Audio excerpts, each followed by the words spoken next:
पाकिस्तान के बलूचिस्तान में hijack Jafar express train को लेकर सस्पेंस अब भी बरकरार है। बलूचिस्तान से ये बड़ा हाईजैक है जिसने पूरे देश को हिलाकर रख दिया है। जाफर एक्सप्रेस ट्रेन के हाईजैक होने के बाद से अब तक कुछ सवालों के जवाब नहीं मिल पाए हैं। क्या वास्तव में सभी बंधक सुरक्षित हैं या फिर आतंकवादियों के पास अभी भी कई पाकिस्तानी नागरिक फंसे हुए हैं? आपको सब कुछ इस घटना से संबंधित इस वीडियो में हम बताएंगे। चलिए जानते हैं इस घटना की पूरी सच्चाई क्या है और किस तरह पाकिस्तानी सेना ने इस ऑपरेशन को अंजाम दिया है। 11 मार्च की दोपहर 1 बजे पाकिस्तान की जाफर एक्सप्रेस ट्रेन को आतंकवादियों ने हाईजैक कर लिया। ये ट्रेन बोलन इलाके से गुजर रही थी जब अचानक ट्रेन को पटरी से उतार दिया गया और उसमें सवार 440 यात्रियों को बंधक बना लिया गया।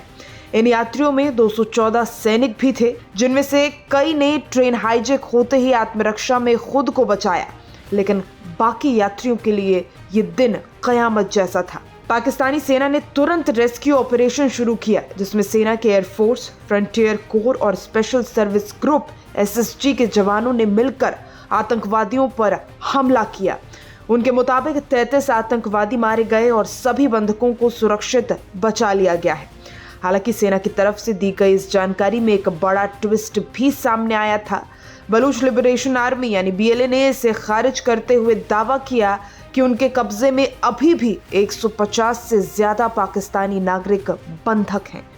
BLA ने कहा कि कुल 426 यात्री थे, जिनमें से 212 को पहले ही रिहा किया जा चुका था, लेकिन बाकी 154 लोग अब भी उनके कब्जे में हैं।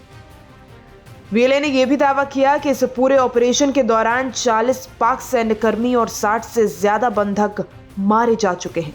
इसी के अलावा 63 पाक सैनिक घायल हुए हैं। BLA ने पाकिस्तान सरकार को चेतावनी दी है कि अगर उनकी मांगें पूरी नहीं की जाती तो ये घटना और भी भयंकर हो सकती है। वहीं पाकिस्तानी रेडियो रिपोर्ट के मुताबिक सेना ने अब तक 190 लोगों को बचा लिया है और 57 यात्रियों को सुरक्षित क्वेटा भेजा गया है। लेकिन सबसे दुखद बात यह रही कि इस पूरे ऑपरेशन में 21 यात्रियों और 4 जवानों की मौत हो गई है।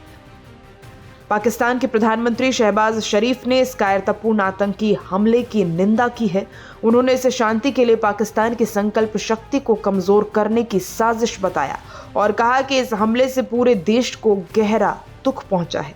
इस घटना ने यह सवाल खड़ा कर दिया है कि क्या बलूचिस्तान में शांति बहाल हो पाएगी। पाकिस्तान की सेना और आतंकवादी समूहों के बीच ये संघर्ष और कितना बढ़ेगा, ये तो वक्त ही बताएगा। लेकिन एक बात साफ है, पाकिस्तान की सुरक्षा चुनौतियां लगातार बढ़ रही हैं और इस हाईजैक घटना ने देश के भीतर और बाहर कई नई अनसुलझी समस्याओं को जन्म दे दिया है। देखना दिलचस्प होगा कि पाकिस्तान की सेना अगले 18 घंटे में BLA की मांगों को पूरा करेगी या फिर ये संघर्ष एक नई दिशा की ओर बढ़ेगा। ये वो सवाल है जिनके जवाब का इंतजार आपके साथ हम भी कर रहे हैं।